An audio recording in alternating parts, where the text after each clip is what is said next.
everybody to imagine is what your life would be like if you knew that you could meet all of your needs easily and efficiently, and you didn't have to go back home. If this was all your big backyard, and you could go anywhere, find enough food, find enough water. I mean, really, your basics are enough water, get enough sleep every night, make sure you keep your core temperature at 98.6, and eat enough calories to balance out what you need each day. Easy. Should be really easy. So the native people, they were traveling with basically, pretty much what I've got. Something to clothe my body and a knife, often not much more than that. And that's a tremendous amount of freedom to be able to travel. So in order to do that, that requires a lot of intuition. It requires a tremendous amount of faith, because you're not carrying things for backup. You have faith that you will be able to find, or that you will be guided towards whatever it is that you need. And also a lot of knowledge. So the more that you know, the better your skills are, the less you need to carry. That brings us to this tree.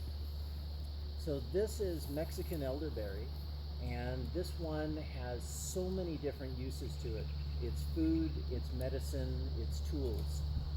From the tool standpoint, it has a very flaky, papery inner bark that especially some trees you can find are this big around, and when you strip that inner bark, you can shred that and you can make that into blankets and skirts and clothing. You can also use that deer. You find that they're actually really elusive, and you have to get close enough to be able to push that arrow through the lungs or the heart. And so there's a long learning curve to being efficient at that. There is not nearly as big of a learning curve to being able to throw a stick effectively. So when I'm off in the woods like this, I will carry with me, hey, can I see this one? Thank you. Ideally, you're going to have a stick that has a boomerang-shaped bend to it. And ideally, it's going to be one that you take a little bit of time with, and you use oak or something else that's very heavy and dense, and you'll flatten it. And then you've got something that when you throw it, it spins and it also skims over the ground so that it planes, and you can keep it that high off the ground for 15, 20 yards. And then you've got a really effective tool in case you happen to come across a covey of quail, or there's a rabbit, or a ground squirrel, or any number of different things. That's going to be, worth carrying with you.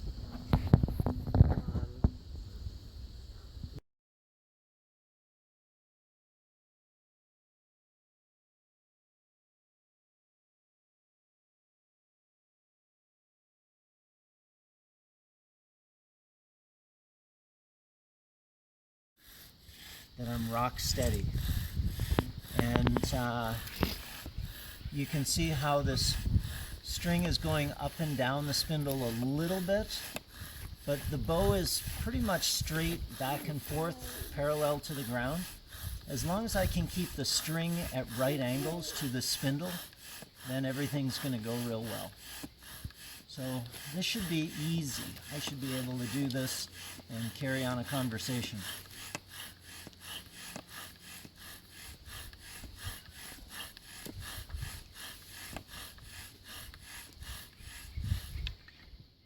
There's a hole there.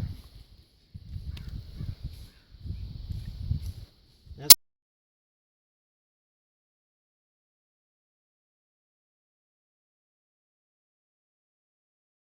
and the mugwort leaves, if we take them and awesome. rub them together like this, you create a primitive little It's on your seat. Is it native to here? It is, yeah. Yeah, you can put it on, probably put it on video now. Watch me catch on fire.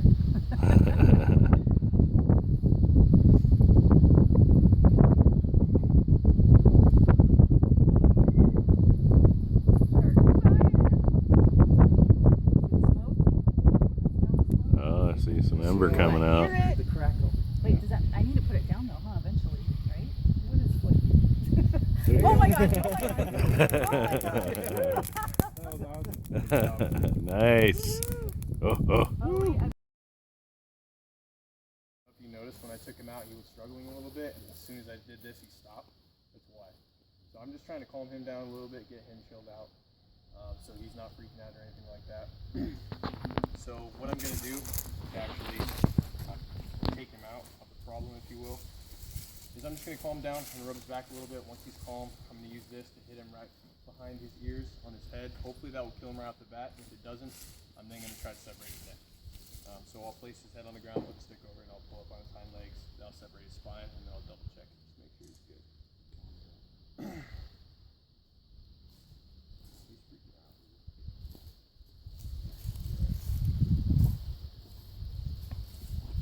So yeah, if I was trying to take one of these out, if I was trying to take one of these out from a distance, what are some things I could use? For those of you that aren't sure what that is, it's pretty much just this. It's a large. This is actually a little bit light, but something you can throw about forearms, arms length that you can hit it with. What else? Are we gonna kill the other buddies? Yeah, you could do a snare, absolutely.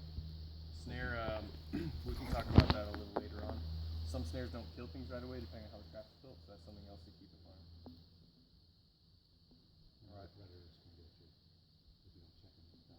Absolutely. The last thing I want to mention before we go ahead and do this is if you do start to feel pain anytime you feel like you're going to pass out, something like that, please sit down. I don't want someone to fall right on their face. Alright, so you guys saw the thing I kind of constructed here earlier. This is just the spreader stick. I'm going to hang the rabbit over there, make it a little easier for me to discuss it while I'm teaching you, and I don't have to worry about having it in my hand and all that. It's not a necessity by any means. Before I hang it up there though, I'll talk about different types of game skinning that we can do on a small game skin like this, or a small animal. So the first one, which is what I'm going to do, which we call small game skin. So what I'm going to do, and I'll need one of your help, is I'm going to make an incision on the animal's back, right here, and we're just going to peel the skin back. There's going to be two parts to it. Now, if you wanted to save the skin, there's a different way to do that.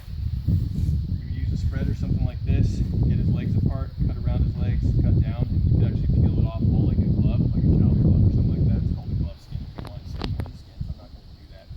I'm just going to do the small game skin for this. You can also do what's called a case skin. That's if you have like a bear or something like that, it's very large. You want to do a bear rug, something like that, save the skin. Just down the legs, and it's a stereotypical thing that you see in a bear rug. So that's the case skin. So we're going to do the small game skin for this. So if I can have someone help me out real quick, we'll do that before I hang it up. Alrighty. Just go ahead and hold on to him right there. I'll make the incision. Now, it should go without saying, but I'll say it anyway. When you're dealing with any kind of animal, especially if they're wild, since this is domestic, I'm not too worried about it. But if it's wild, you need to be real careful about any diseases you might encounter. So there's tularemia is a big one. I'll talk about that in a sec. And there's a lot of other things like rabies and whatnot. So just inspect the animal, look at it, see if it's got anything weird, maybe very gross, obvious snake bite, stuff like that. If it's acting aggressive, may have your teeth. But I don't like doing that because if this animal did happen to have tularemia, I'm going to get it on me. Alright, so all we're going to do, I'm just going to take this, you're going to take the other side of that skin, and we're just going to pull it apart. Once we get toward the end, obviously, we'll be careful with the trap. There was a study that was done on trappers quite a few years ago, and they tested the blood on all of these trappers, and they found basically all of them tested positive for tularemia. Wow. They had all built up antibodies for it. Mine's probably going to have the head come with it. I'll let you go ahead and pull your legs out.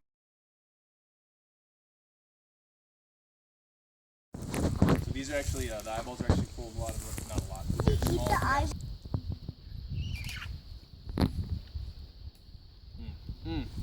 Well done. Like a pro. That was it. Not bad. It's salty? Yeah, a little salty. We actually got in trouble for making a joke about that. And see her one time. Did you taste it? Probably have to see it for the eggs to try it. Like cows to make that research animals. And with larger animals, you cut the feet off. With larger animals. But I'm just saying that like Carissa is the person who suggested. You might have to grab a chance. There you go. The thing with rabbit skin though, rabbit skin is very, those, very fragile.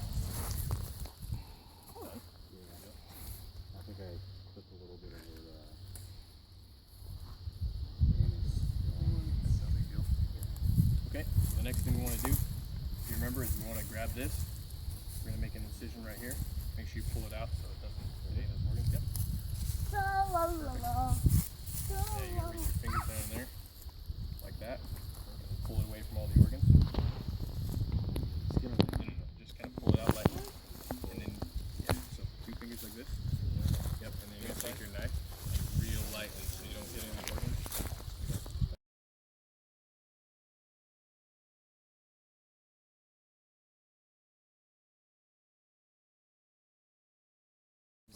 Be pulling towards me at the same time that I'm flexing this. What do you mean by split it out? So what I'm going to try to do is from these upper notches, I'm going to try to create splits going down. See which one notches are deeper. Yeah, do it that way. So to split it down on either side here, and then be able to pop out this little section. So I'm going to separate these 2 sticks. Okay. So pulling this way and splitting. So you can see that split there. I don't know if you can see that. Yeah. And now I'm going to flip it over and do the same thing on this side.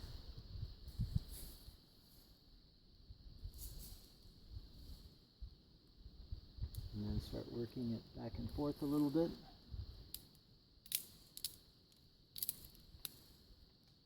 And it got a little piece that's stuck in there still, but you can see how there's just a little bit of trimming now because just didn't quite get all of the material out of there, but that'll be really easy to fix. So it's a knot.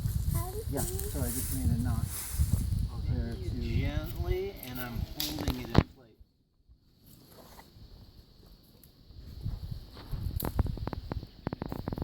I didn't use any water. Should grab some of that. That took out a little bit of the bend, but the key is you're just wanting to do this in a manner where you're kind of feeling the pain and recognizing that there is the point at which you've gone too far. So try to feel into that. Try to do it over the coals, yeah? Yeah, I'm trying to be more off to the side here where it's plenty hot, but not enough to scorch it. You want to put some more wood in, make another? Make an oven? Yeah. I call these areas the open areas where there's coals and a little more heat.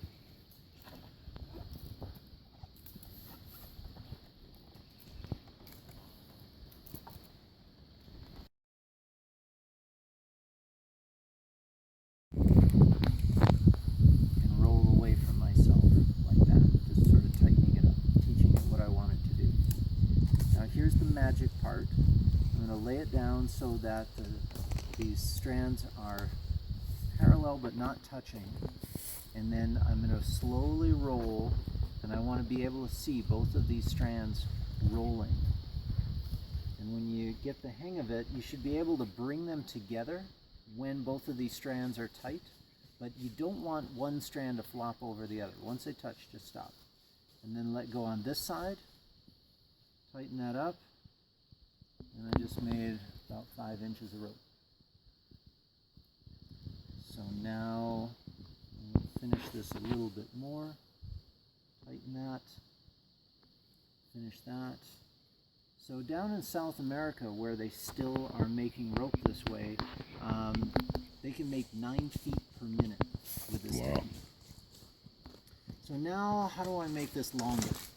So there's a couple of ways. I ended up not really offsetting these, and I don't want that.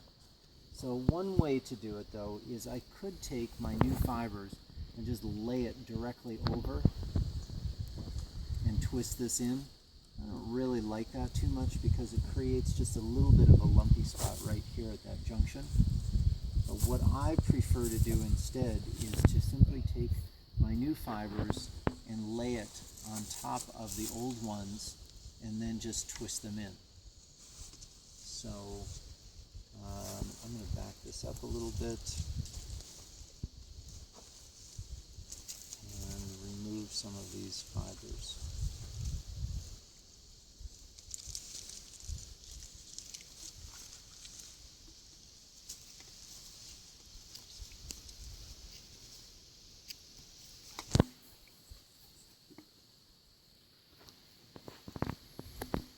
Is that transition generally weaker?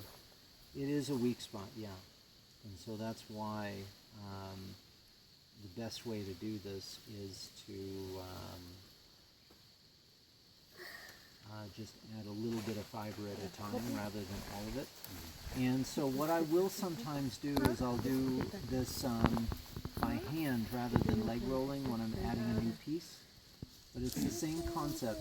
I'm twisting away from myself and I'm grabbing this, and then I'm folding it back towards myself and grabbing again. Twist it away, grab, flip, and grab again. Like that. I definitely need to add some more fiber here. So, clean up another piece.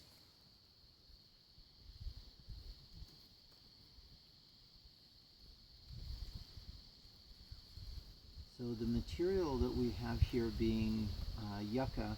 Yucca makes a decent rope, but there are stronger ones. We've got stinging nettle on the property here, and stinging nettle is a superior fiber.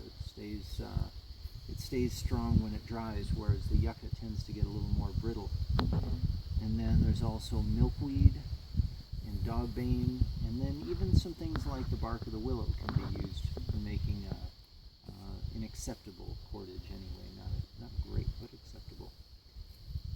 And when I would make fishing line to go after trout in the mountains, what I would do is I would use a plant called dogbane, which was the preferred one for the natives in most places. And I don't know if you have much of it around here at all. Probably you certainly find more of it when you go further north. But I would make a tapered dogbane line, and that would taper down to about the diameter of the lead of a pencil. And then I would, back when I had really long hair that went down here, I would take 12 strands of that, and then I would make my leader out of my own hair. And that was the same diameter and seemed to be about the same strength as 8-pound test monofilament fishing line.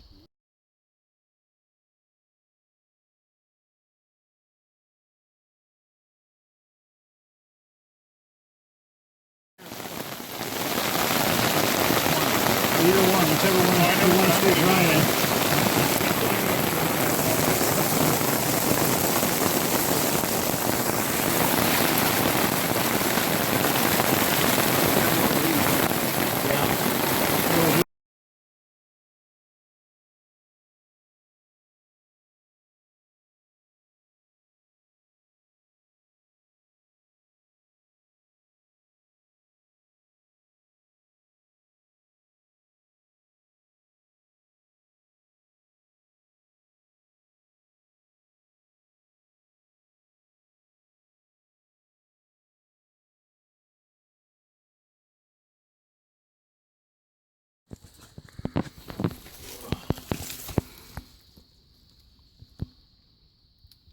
Coming off nice?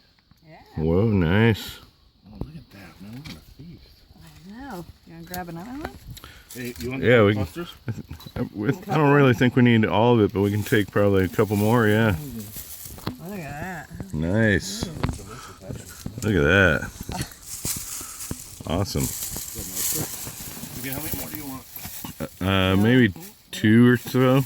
What kind of mushroom is that, Jerry? A shelf sulfur mushroom. Okay.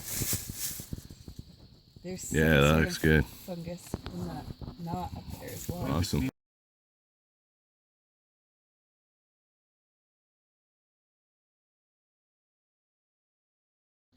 So you don't like to use any ash, huh? No, I don't use any ash at all. Nice. So now what we've got is something that we can put this into our pack. We can carry it with us.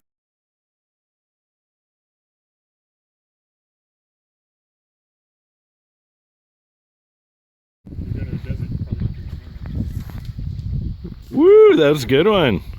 Nice. It's hard.